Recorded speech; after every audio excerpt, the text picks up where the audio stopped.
கோடை விடுமுறையை பயனுள்ளதாக கழிக்கும் வகையில் மதுரை காந்தி மியூசியத்தில் பாரம்பரிய கலைகள் கற்றுக் கொடுக்கும் பயிற்சி முகாமில் மாணவர்கள் ஆர்வமுடன் பங்கேற்றுள்ளனர்.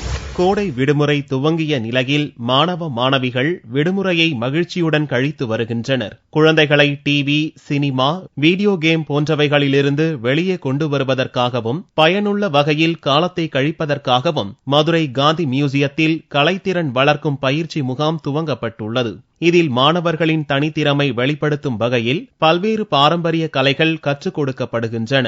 இந்த முகாமில் பென்சில் ஓவியம், கண்ணாடி ஓவியம், பெயிண்டிங், கராத்தே, சிலம்பம், பொம்மை செய்தல் போன்ற பயிற்சிகள் அளிக்கப்படுகிறது. இதில் நமது பாரம்பரிய கலையான பரதம், வாய்ப்பாட்டு, சிலம்பம் போன்ற நாட்டுப்புற கலைகளை மாணவர்கள் ஆர்வமுடன் கற்று வருகின்றனர். இந்த வெயில்ல வெளியில விளையாடுறதை விட இந்த பயனுள்ள வகையா கத்துக்கிறாங்கல்ல, அது யூஸ்ஃபுல்லா இருக்கு. என் பொண்ணு டிராயிங் கிளாஸ் போறா, நல்லா கத்துக்கிறா. பையன் கராத்தே போறான், நல்லபடியா சொல்லித் தராங்க. பிள்ளைகளுக்கு இது ஒரு பயனுள்ள வகையா இருக்கு. குழந்தைகளின் கலைத்திறனை வளர்ப்பதில் பெற்றோரும் ஆர்வம் காட்டுகின்றனர். இந்த பயிற்சி முகாமில் மதுரை மட்டுமின்றி சுற்று வட்டார பகுதிகளைச் சேர்ந்த மாணவர்களும் பங்கேற்றுள்ளனர்.